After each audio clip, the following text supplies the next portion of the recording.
Welcome back to the Nameless College Football Show, where we don't have a name or graphics, but we make up for it with enthusiasm and entertainment. And this week, nasal congestion.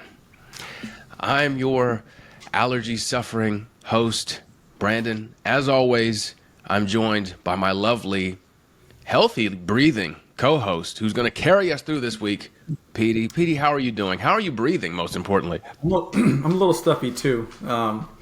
But I'm all right. I've been cleaning up some dog feces earlier, so I've been a little coffee. Yeah. Please go sit down. Sounds fun. I've got some Publix brand Vicks Vapor Rub if you need it, maybe to mask the smell of the dog poop. It's good. A good idea. I did not think of that at the time. Yeah. So that's what we do here at the Nameless College Football Show. Okay. Life Big hacks. news this past week. Speaking of dog shit, Brian Kelly fired. LSU fired Brian Kelly. When you heard this news, Petey, what were your initial thoughts? I did not. I thought it was premature. But, I mean, I assumed it was coming, but I did not think they would do it until the end of the season. But Yeah. I guess he's pissed off enough people in Baton Rouge and the entire state of Louisiana that they want him gone ASAP. Yeah, from what I read, he got into a heated argument with the AD after the A&M loss. The AD wanted him to fire his offensive coordinator. Kelly was like, okay, well, if I fire him, I'm going to fire the offensive line coach as well. Offensive line coach has been at LSU longer than Brian Kelly. This was a sore subject for the AD, and Brian only said it to be a dickhead, as Brian Kelly does. Yeah. And so that kind of moved things along quite quickly there. I did see a little clip of him arguing with somebody after the game in like the tunnel. I think it was like the assistant AD or something like that. I think you're correct, yeah. Yeah. Just not a great idea to piss off the guys who pay your checks, especially when your job is getting a little toasty. Yeah, and that is just the essence of Brian Kelly. Yeah. If you were an AD with everything that's gone on this year, and perhaps you have a coach, maybe his name is Shane Beamer, would you fire that coach this season with all of these openings? You would if you feel like you have a chance of like getting any kind of semblance of quality production out of this year, no. Just because who are you going to hire? There's a whole lot of good jobs open. Probably even more jobs coming open. And then, like, just there's not as prolific amount of, like, who are you going to replace these jobs with? Yeah. There's like 2 or 3 guys that people really want, but then there's going to be a huge drop off after that. I agree. This is definitely not a year, which is the same thing happened to us with Will Muschamp. We were in line for Kirby Smart, and I can't remember the guy whose name. He went to Texas, I think, and then got fired 2 years later. But we were in line for that guy too. We also wanted Chadwell, or no, that was supposed to be Beamer. But then ended up with Muschamp because nobody else wanted him, and we were stuck with him for 5 years, 6 years? Too long. Yeah, I think it was, who was it, Tom Herman? Yes, that sounds like, yeah. So, yeah, that was terrible because we've gotten to see Kirby Smart. Yeah, we were so close. And if that was like, if Mark Richt, like you're like, if Mark Richt was just, they held on to him. We have to be smart. Didn't he actually quit too? Because or did they fire him? I want to say forced out. It was like a halfway mutual thing. Yeah. Not allegedly. like a true firing. It was, agreeing to part ways. Time to move on. Yes. Yeah. And then he ended up at Miami. Okay. Well, this says he was dismissed after the Georgia Tech game that year. So we have new information a decade down the road, allegedly. Yeah. Yeah. But that was tough. And you would look how it worked out, because you do have to hire someone. And then it comes down to, like, one of these established programs is going to have to take a swing on someone unproven. Yeah, you're going to have to take a swing on somebody that's a OC or a DC or I guess an assistant head coach like Beamer was. There's not enough candidates out there to fill all the open positions. Yeah. At least not, highly sought after candidates. Who do you have at the top of your list as most sought after candidates? I feel like number one for everybody. Everyone wants to make out with Lane Kiffin. Yeah. He's either going to stay where he is or he's going to go to one of two places, either Florida or Ole Miss. LSU. And after him, there's two. There's Franklin and there's Golish. I think Golish is probably the more appealing. He's come in and won immediately. He's won some big games where Franklin has won at a high level, but has but he's always fallen short of the getting you to the championship game. Also, is Penn State ever going to be a team that's going to get to a championship team? Quality. That is a very good question. I don't think so. I doubt it. I guess anything can happen in this landscape of college football. Yeah. But that is tough. Do you see, maybe a better question, just knowing how college football works, because, Hugh Freeze is coaching. Yeah. Where do you see Brian Kelly ending up? Where he could go to Wisconsin if they decided to get rid of Fickle. Ooh. That kind of seems like that's going to happen, and that would be very interesting. Because there's a lot of jobs that are probably we're probably going to get FSU is probably going to open up, Auburn's probably going to open up, UNC is going to open up, probably Wisconsin. There could be some more depending on how the carousel goes. Virginia Tech is still out there. I know there's rumblings with him and them Beamer. I would say either Wisconsin or UNC. I could see that because North Carolina in particular, they love a retread coach. Yeah. And as we've seen with Mac Brown and Bill Belichick, and they don't care if you're friendly or anything. It feels like old white guy job. And I think that Brian Kelly qualifies for it. If you can get him 6 wins, and Brian Kelly can get him 6 wins. Oh, for sure. ACC. It's not like he's a terrible coach. He's just a terrible human being. Yes. So. Which we should talk about right this second. Because in my antihistamine haze, I've compiled Brian Kelly's greatest hits. And I just want you to react to them. Fantastic. And maybe pick which ones are the worst of Brian Kelly's crimes. I had to narrow this list down if it gives you any idea of the kind of man Brian Kelly is. We will start with the Declan Sullivan tragedy. In October of 2010, Kelly's first season at Notre Dame, student videographer Declan Sullivan was killed when the scissor lift that he was using to film practice blew over. He had sent out a couple of tweets prior to his death saying, quote, "Gusts of wind up to 60 miles an hour.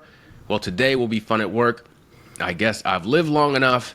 And another one that said, quote, holy fuck, this is terrifying." The National Weather Service had issued a wind advisory that day due to expected winds, as Declan tweeted, up to 60 miles an hour. The scissor lift that he was working on was only rated for winds up to 28 miles an hour. Allegedly, Kelly ordered the team to practice outside in those conditions because he thought they were soft and entitled after getting blown out by Navy the previous game. Couldn't find a concrete source for that, but that was the rumor. The football team decided not to postpone that week's game against Tulsa, instead opting to play in Declan's memory. They lost to Tulsa 28-27. They had a chance to win the game with the ball on Tulsa's 19-yard line, but instead of running the clock out and attempting a game-winning field goal, they called a pass play that was intercepted.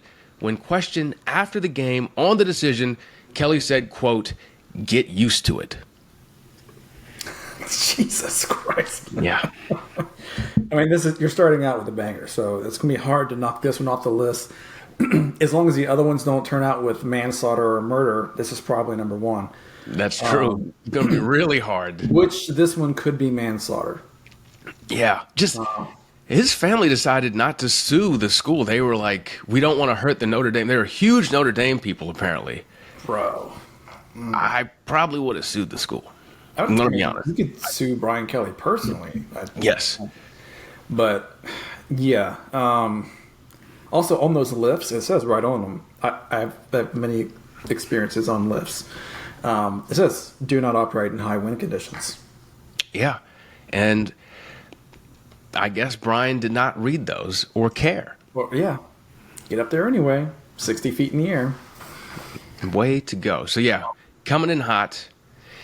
Next up, during a 24-20 win against Temple in 2015, Brian Kelly spotted assistant strength coach David Grimes yelling at an official, afraid that Grimes was about to get an unsportsmanlike conduct penalty. He ran up to Grimes, grabbed his jacket, and repeatedly shoved him until the head strength coach got in between the two. When asked if he owed Grimes an apology, he said, quote, "Only those that are clearly near the situation and have all the information can make those judgments." Which would be him. Yes. And so he did not believe he owed Grimes. Criteria. God. He didn't kill anybody that time. Well, true. Progress. He probably made somebody want to kill him. Yeah. It's amazing that he's made it this far in life. You would think at some point someone would rearrange his face. Yeah. Although it's not a pretty face to begin with, but... Exactly, yeah. Yeah. So Wonder how him and his brother get along. I would love, yeah. I've had very fun family dinners growing up. Mm-hmm. Okay. He's the oldest, right? Isn't Brian the oldest? I believe so. Yeah. Certainly looks it. Yes. And it's only going to get worse with everything that he's going through. Okay. No killing someone in this one either. During the 2016 season, when Notre Dame went 4-8, Kelly denied blaming players for losses. However, an SB Nation article by Roger Sherman found several instances from that very season where he blamed players. Here are some of the hits. Brian Kelly's calls snapping atrocious by Sam Mustafer. Let's see. Kelly complains about how he can't blame players, then blames players recruited by Charlie Weiss. That's a very good one. Brian Kelly makes sure you know that those interceptions were Everett Golson's fault. A reporter pointed out that interceptions weren't all Golson's fault. One bounced off a receiver's hands, and Kelly responded by asking, "Why aren't they all on Golson?"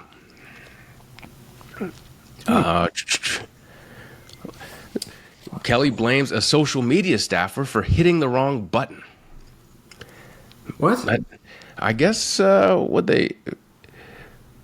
somebody sent out a tweet with the phrase "Fire Van Gorder," referring to defensive coordinator Brian Van Gorder.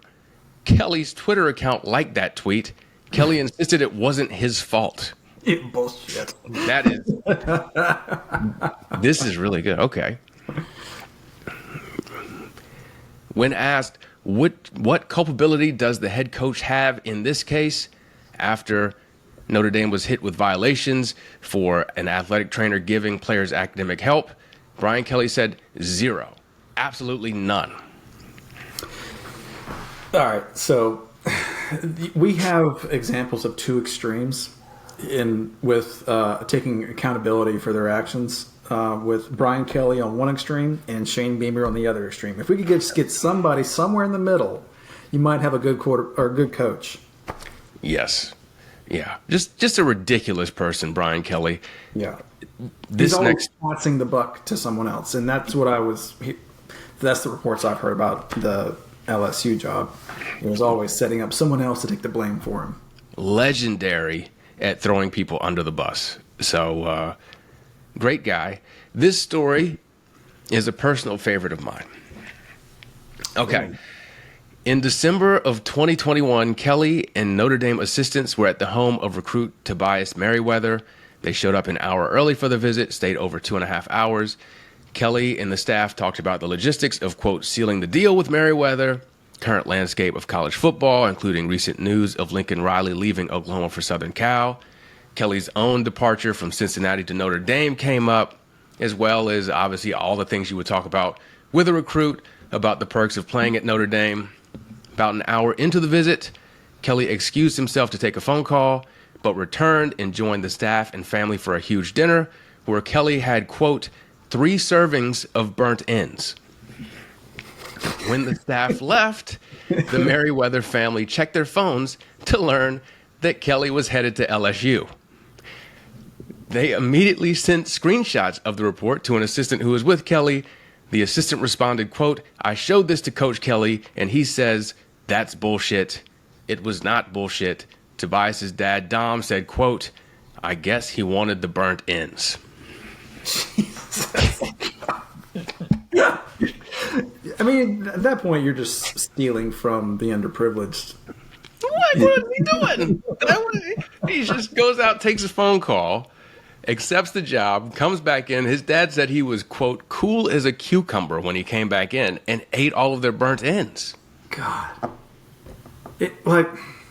What's the point of even being there at that point? Unless you're going to try and recruit him to LSU. Yeah, and he didn't. That's what's so crazy. Jesus. I mean, Brian Kelly is just a foul human being. Of biblical proportions. I guess he wanted the burnt ends. I love that quote because you could say it about me too. This is probably the most relatable Brian Kelly has been, is wanting all the burnt ends. Bro, I mean, we can go to the barbecue place and get some burnt ends. You got millions of dollars. You don't even take the burnt ends out of this kid's mouth, you know. Yeah, you just got more money because you just agreed to an even bigger contract with LSU. LSU's buying you out, so yeah, you're not even losing anything. No, it's just so good. He could just come in and just continue with his whole thing about Notre Dame eating all these people's food. I just love that. I can't imagine being a person who could do such a thing. I would feel so guilty and be like, yeah, look, he has no conscience. No, none, zero. Yeah. All right, speaking of accepting that job, right after accepting the job, he addressed the crowd at an LSU basketball game where he adopted a fake Southern accent. Kelly was born and raised in Massachusetts, and the furthest south he had lived up to this point was Cincinnati, Ohio.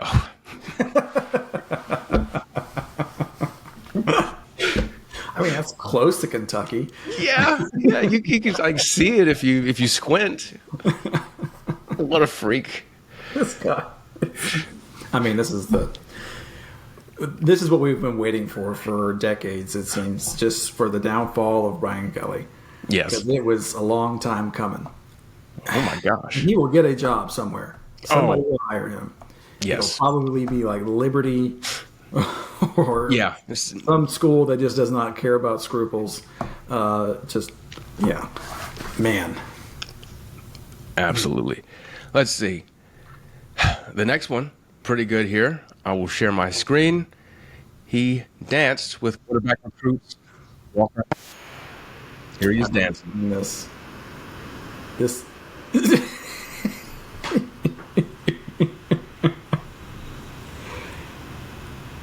That is really gross. I'm really put off that by was this. Terrible. And I think this is not the only time he did this. No, it is not, because I've got even worse news for you. He did it like 5 more times. This was also on the list later, let me pull it up. He did it again. This time, he was hitting the gritty. I mean, stiff old white guy. Yeah. He actually looks like he's clogging. Yeah, it's not good. This is number one for me. It's not the worst thing he could do, but it's unattractive. Yeah. Like, okay, you want to send a kid up in a scissor lift? That's on you. Yeah. You want to hit the gritty? Come on. Please stop. Bro. It's It's bad. He's like very cringe evil. Like you can see there's evil behind those eyes in the form of embarrassment. Yes. Speaking of that, in 2023, LSU safety Greg Brooks Jr. was diagnosed with a rare form of brain cancer that has left him permanently disabled. According to Brooks's family, he was forced to play through early symptoms and threatened with his starting job. The family also alleges that Kelly stopped contacting Brooks to check on him. In Kelly's defense, which is the only time I'll ever say those words, this could be a result of a lawsuit the family had filed, so he might have been protecting himself legally. Yeah, if you're being sued, then I would say I don't think you're allowed to Yes. speak to them at that point. I'm not an attorney, but yeah, especially in 2023, we knew about CTE and concussion protocols, for a while. At that point, let's not make the guy brain dead, can we? Yes. I guess so. A better question, because he allegedly did visit him some prior to the lawsuit. Do you think if there was no lawsuit, he would have continued visiting him? No, absolutely not. He might That's have gone where maybe one more or sent a couple texts after that, but as soon as the next week at games came up, it would have been, nothing. That's why I included it on the list, because I was like, like maybe if the kid was cooking up burnt ends in rehab, then you'd see Brian. We have a whole body of work here that just proved that he's not a upstanding individual. Yes. And we have proof of this in this next story. After Brian Kelly just got fired here, Kenny Lacy claimed that he never heard from Brian Kelly after his son Kyron's death. Kyron, of course, was a star receiver at LSU from 2022 to 2024, who took his own life in April before this year's NFL draft, a day before a grand jury was going to hear his case regarding charges for a car accident that resulted in the death of another driver. Lacy's lawyer released video earlier this month that appears to exonerate Lacy. So no lawsuit against Kelly there, still not contacting a family. Yeah. It's just extremely self-centered on his part. Yes. Also, I've heard that he did not want any of the previous players coming to LSU's locker room and talking to people. Just not wanting anyone from outside of his regime to have any kind of contact with players or staff, which seems outrageous. You are throwing up lobs with these transitions today. Pete doesn't even know the notes. And he's just talking about, I've hidden this in a separate Google Doc to hit Petey with shock and awe. Speaking of how big he was on not wanting any outsiders in his program, one of his first moves after he was hired at LSU was to fire strength and conditioning coach Tommy Moffitt, who had been with the program since 2000, helping win 3 national championships. Moffitt is now the strength and conditioning coach at Texas A&M, where he placed Kelly's face on tackling dummies during the week leading up to this year's game against LSU, where A&M blew out LSU, leading to Kelly's firing. Oh, wow. That's great. I love it. That is just what revenge. I bet that guy, you haven't been able to wipe the smile off his face all week. Yeah. And just get waxed by A&M too. Just beautiful. I want to shake that man's hand. That might be the most enjoyable. That's the most enjoyable story you've given me about Kelly. Yes. Okay. Not the most important one, but No, it is. I got a lot of, I would say, glee from that. Yeah. I think I reached glee. I was gleeful. I think I would do the same thing. Yeah. Okay, our final Brian Kelly story. Current Packers head coach Matt LaFleur and current 49ers defensive coordinator Robert Saleh were grad assistants under Kelly when he was at Central Michigan. Kelly invited them to his house for a holiday party. However, instead of actually letting them attend the party, he had them shovel snow and act as valets for the entire evening.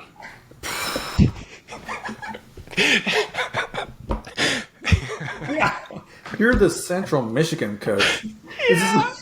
Yeah, he was Notre Dame at that point, or Cincinnati, where they were like really good his final season. Central Michigan. God. And grad assistants, they don't get paid shit. No, they don't get paid anything. Like they're just there to get experience. Yes, that's so great. God. They were like, finally we get like a hot meal. Valet. He said they were parking cars the whole evening, and then they had to go get the cars. Oh man, that's just so good. That's so good. And they both have probably lapsed him as far as coaching. At least LaFleur has. He's the head coach of the Packers. But yeah, treat people well because you never know who's going to be ahead of you. Yeah. I bet like Brian could. I hear he's in the market for a job, and. Yeah. That's just, I just can't imagine, because they can't do anything because they're grad assistants, so they can't be like, fuck you. Yeah. Like, you have to park the cars and shovel the snow. Yeah, I mean the alternative is that they just are asked to leave. And in my mind, they've dressed up for this party too. Oh, yeah. I mean, they want to impress the head coach. Like Christmas, and it's going to be like, in Michigan, it's like 15 degrees. Yep. They're out here probably in slacks and loafers. And hopefully they brought a jacket. Otherwise, they're just out their side freezing their ass off, shoveling snow. I could just picture them like the shovel, like walking in and like holding their hands out for drinks, hot chocolate, and just being handed shovels. All right, fellas, get to work. God. So, Brian Kelly, the gift that keeps on giving. Keep on taking.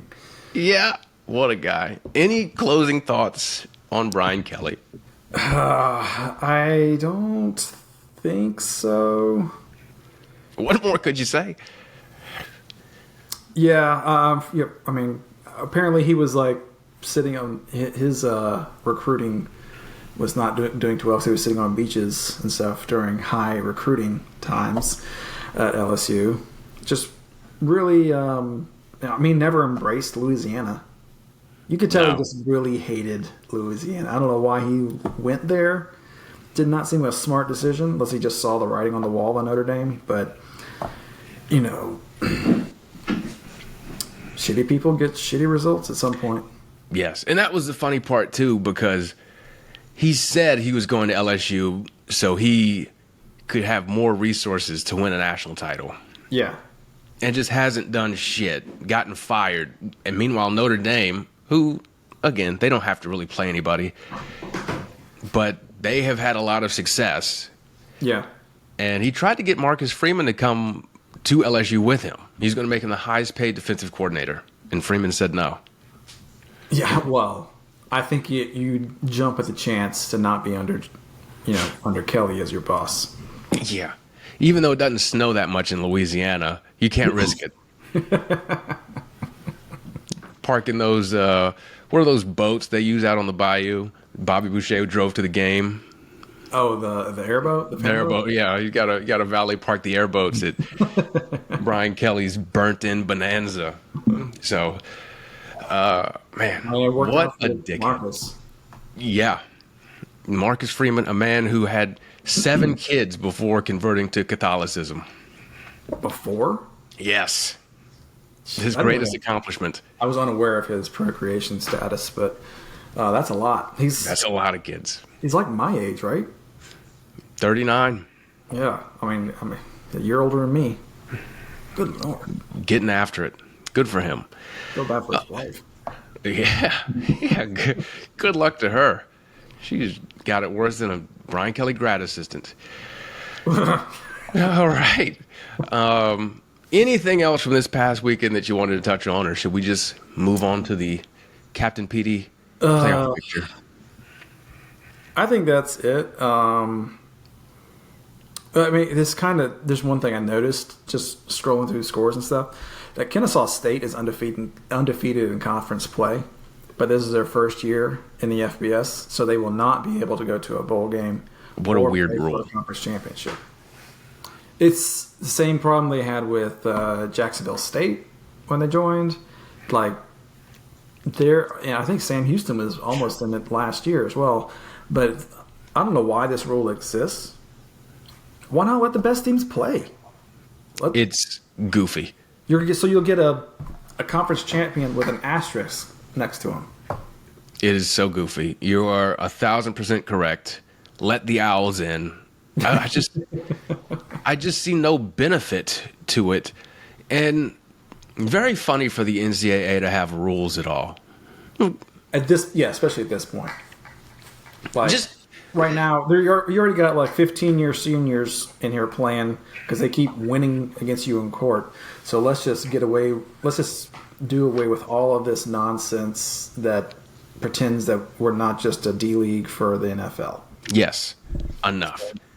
Also, I just read the Satan resume for one of your most esteemed, highest paid coaches that was just fired.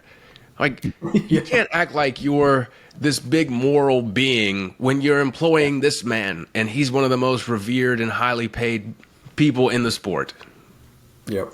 That's so stupid. It's so stupid. So, NCAA, I hate you. Once they were forced to, provide NIL, or to allow NIL, it was just at that point they were done. They were cooked. Yes, and that was. They knew it was coming and didn't prepare, and now it's a complete shit show, and I don't know how they get out of it, and I don't know how these schools are going to continue to afford paying these monster buyouts either to these coaches. NCAA also has not standardized refereeing. How could you tell? Every conference has different refs with different priorities. It is not a set thing like the NFL. Like the NFL is all one being. You've got to standardize it. Yes, you can't have two different leagues playing two different styles because of different refereeing. Yeah, There's also a refereeing scandal going on right now with Auburn and Georgia. So exactly. So you need a governing body that is competent for college football. Yes, they've just had. NCAA has rested on their laurels for 100 years without being questioned, and when the court said you can't do that anymore, they just lost all credibility and just were like, "Fuck it, y'all do what you want." My favorite fact about NIL is that the Supreme Court ruled unanimously against the NCAA. Yeah. And if you have ever watched the news in the past decade, to get that Supreme Court to agree with each other on anything against you, you must be so wrong, so wrong, that it made their head spin. They couldn't believe it. They were sitting there like, we agree on this. They probably couldn't believe. Yeah. They were stunned. With that 100%, y'all are wrong. Y'all have been wrong for a long time. It's amazing y'all have made it this far. It's in it now, 2025. Y'all are just now feeling the repercussions of your actions. Yes. So stupid. So, all right. Let's get to the Captain PD playoff picture.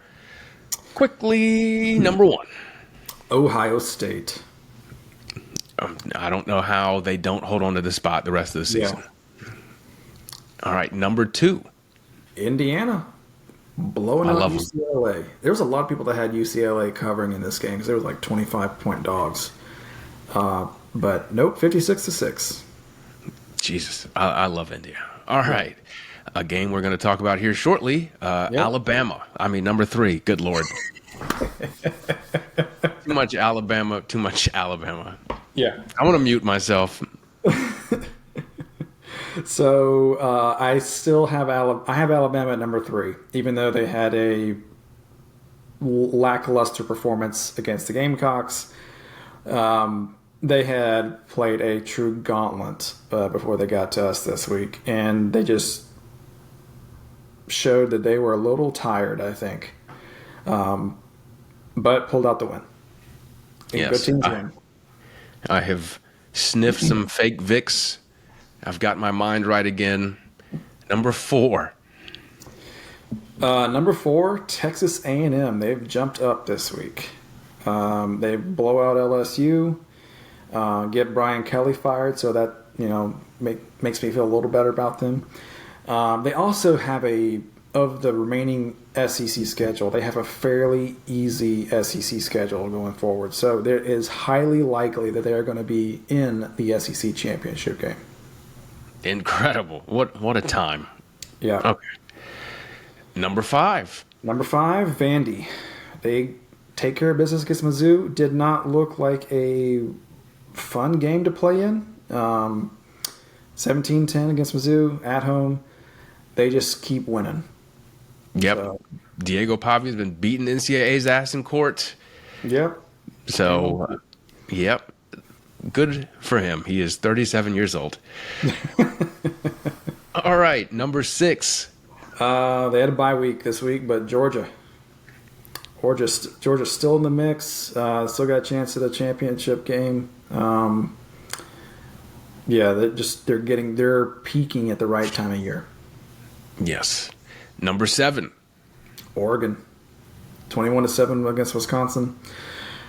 Third best team in the Big Ten. They'll get in the playoffs. I mean, still have a chance at a Big Ten championship, but I'd say it's probably going to be Ohio State and Indiana. Agreed. Number 8. Ole Miss taking care of business against Oklahoma. Oklahoma's defense still really good, even though they're struggling on offense. But Ole Miss is, the SEC is just such a deep conference. Yeah, that was tough for old Brent Venables, but Ole Miss really, that was impressive, especially after the Georgia game to bounce back and do that. Yeah. Number 9. Number 9, I got Miami. They took care of business against Stanford, which FSU couldn't do. And it's Miami or it's going to be the ACC champ, which would be probably Miami or Georgia Tech. There's so many teams that are still in the mix for the ACC game, and Miami has to win out to get in, and then has to hope for a Virginia loss or a Georgia Tech loss or a Pitt loss or a Louisville loss. Someone's got to lose. Somebody's got to lose. So I'd say it's statistically more likely that Miami ends up being in that game.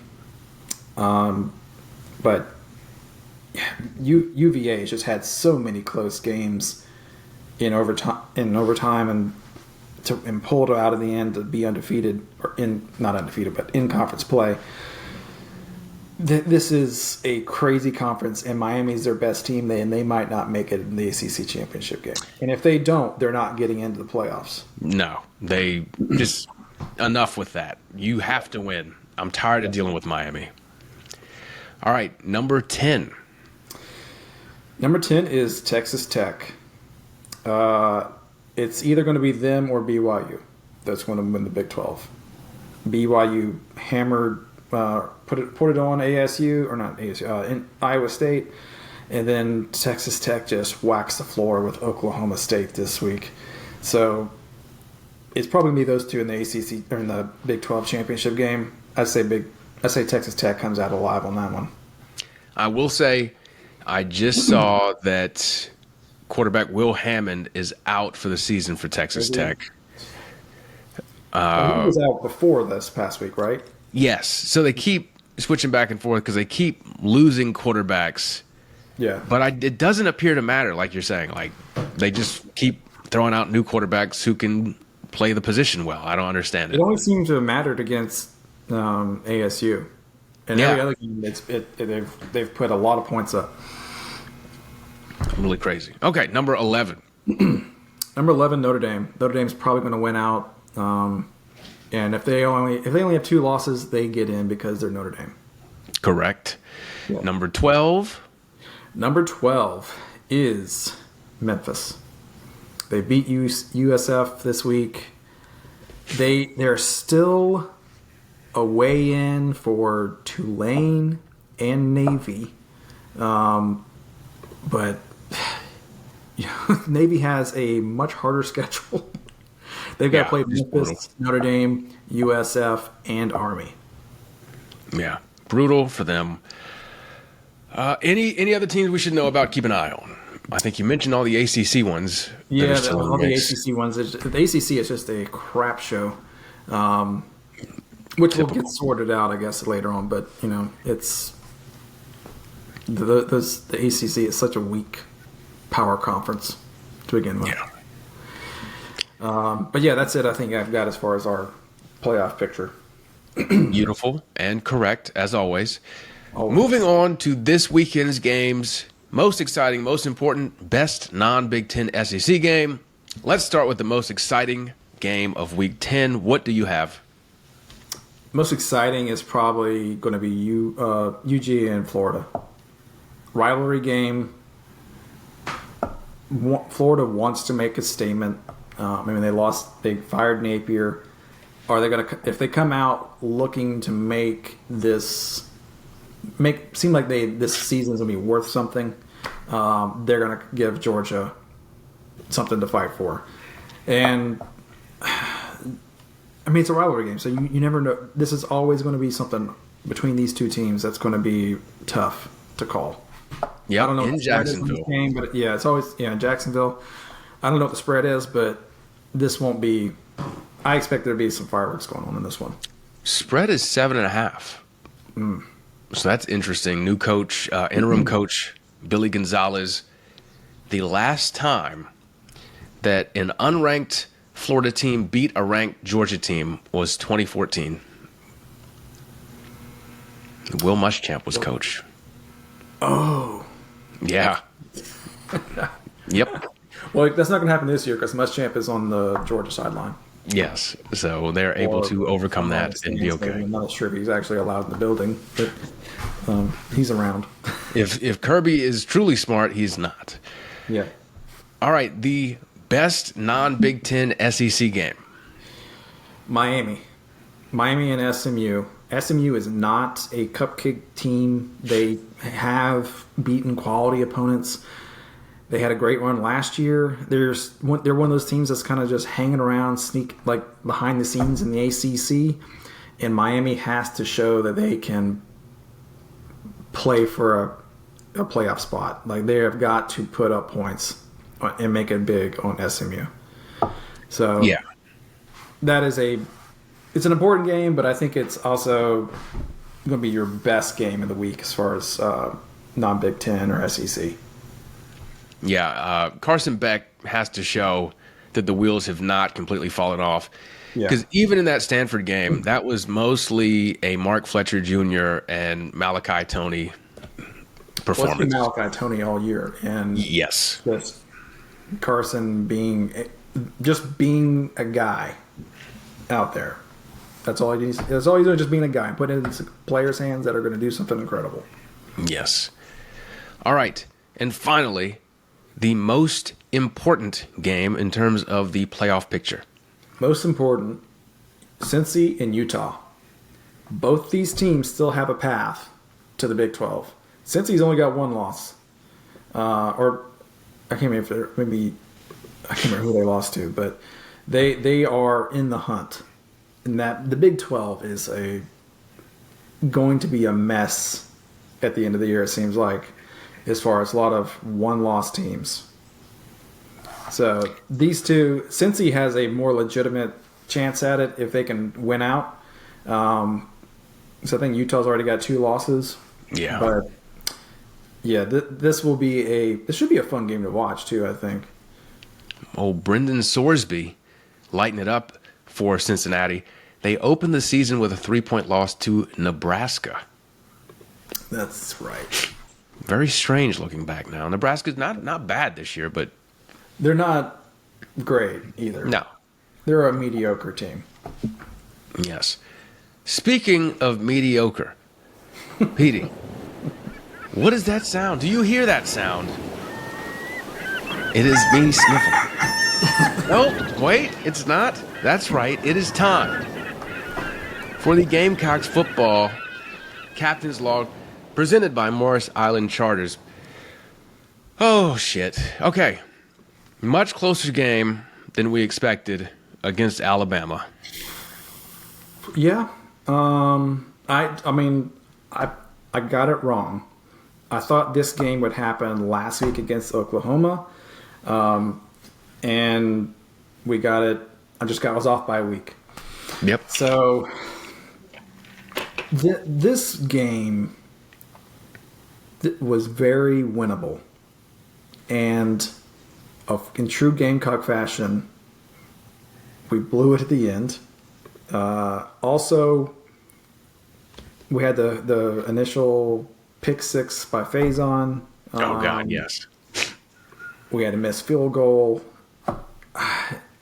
Honestly, we had no business being in this game. This game was the way it was because Alabama just came off 4 ranked team games where they were basically, I think they were just worn out and were not able to get up for this game because they did enough to just keep in it.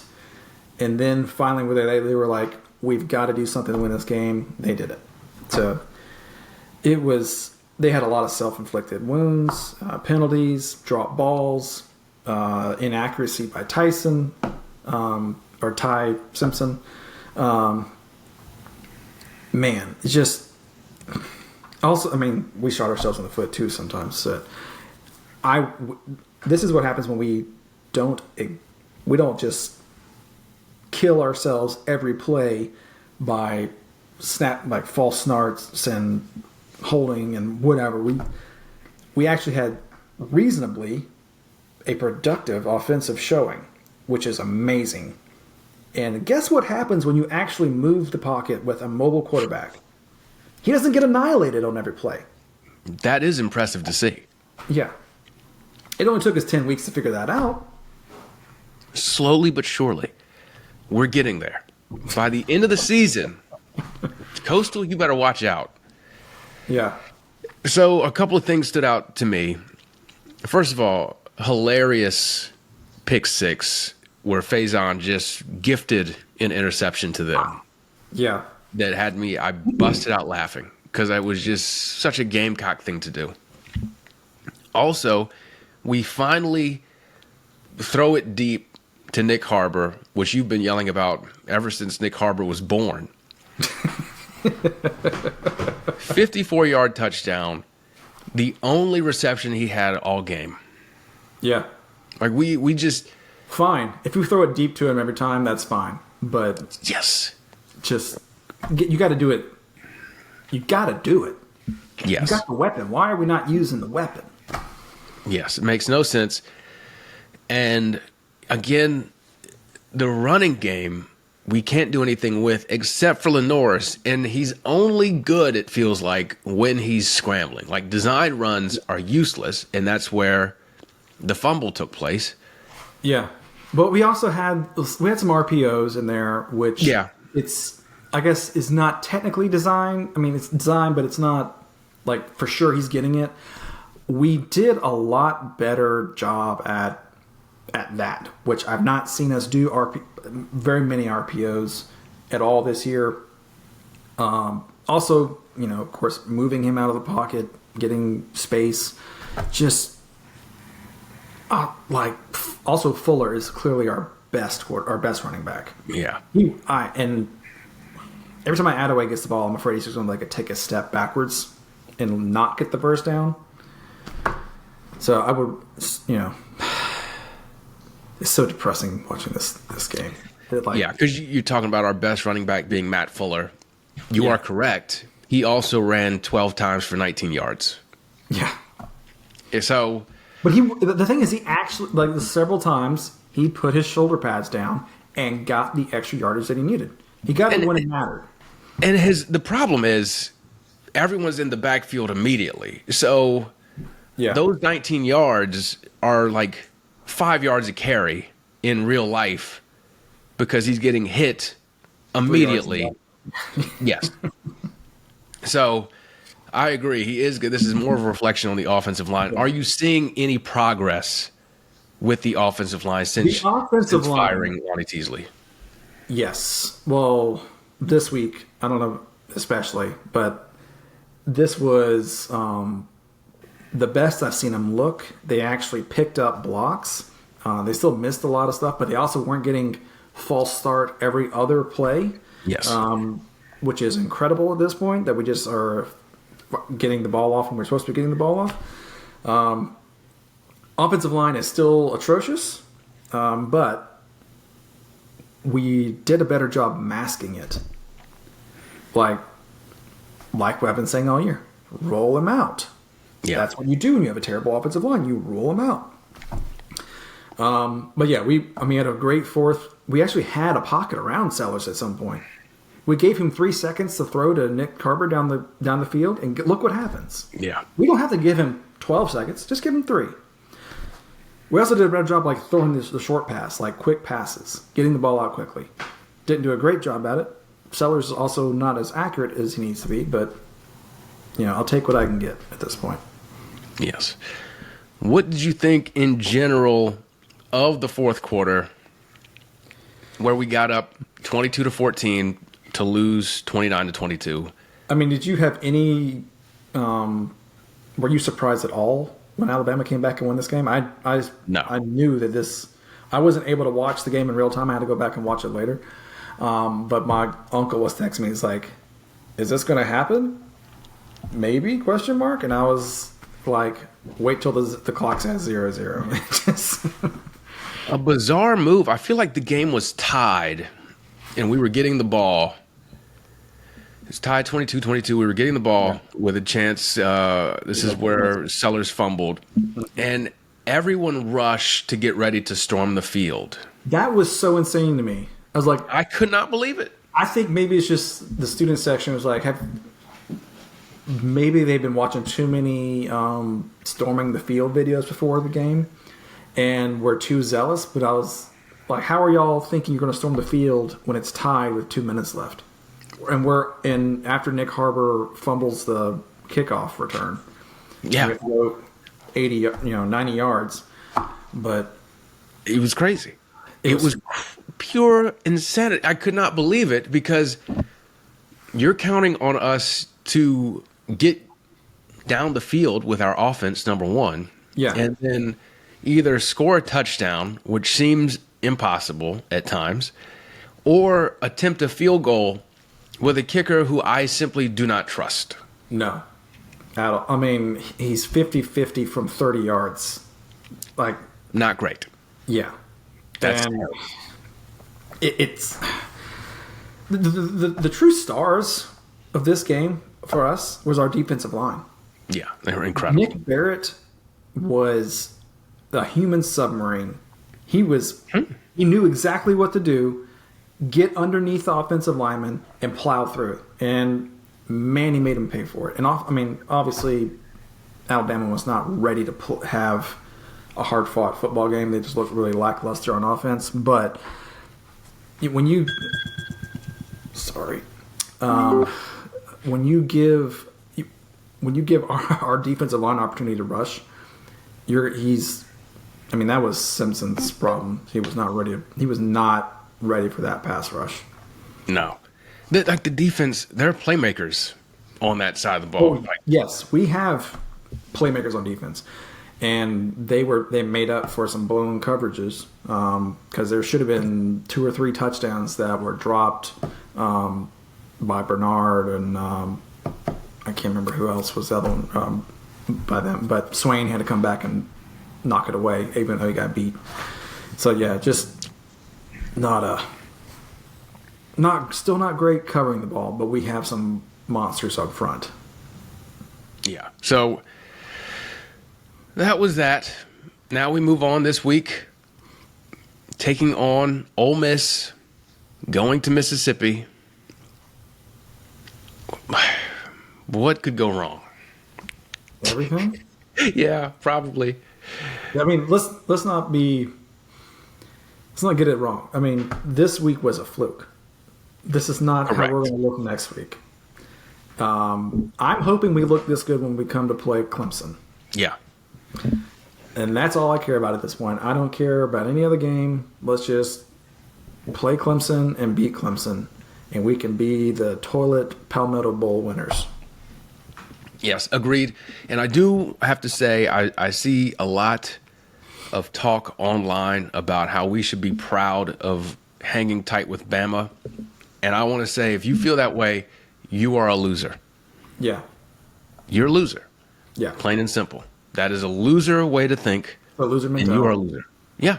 So shut up. Oh, yeah, You're a we loser. covered. Oh, who gives a Hang shit? the banner. Yeah. Fucking idiots. So, yeah. Should be a tough one this week, I would imagine, in the most understated way possible. Let's only see way what the that Dolphins this- have to. Well, I was going to say, the only way that this becomes any kind of a semblance of what happened this past weekend is if they decide between now and Saturday that Lane Kiffin is going to Florida or LSU.